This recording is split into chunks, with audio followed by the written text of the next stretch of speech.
How to save pictures to camera roll on Snapchat without them knowing.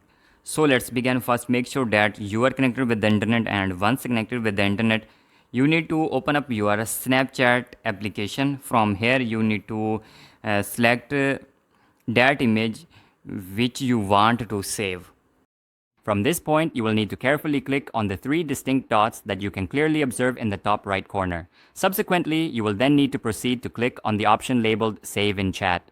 As soon as you successfully save it within the chat interface, your picture will indeed be saved, but it is important to note that the other person will unfortunately receive a notification regarding this action.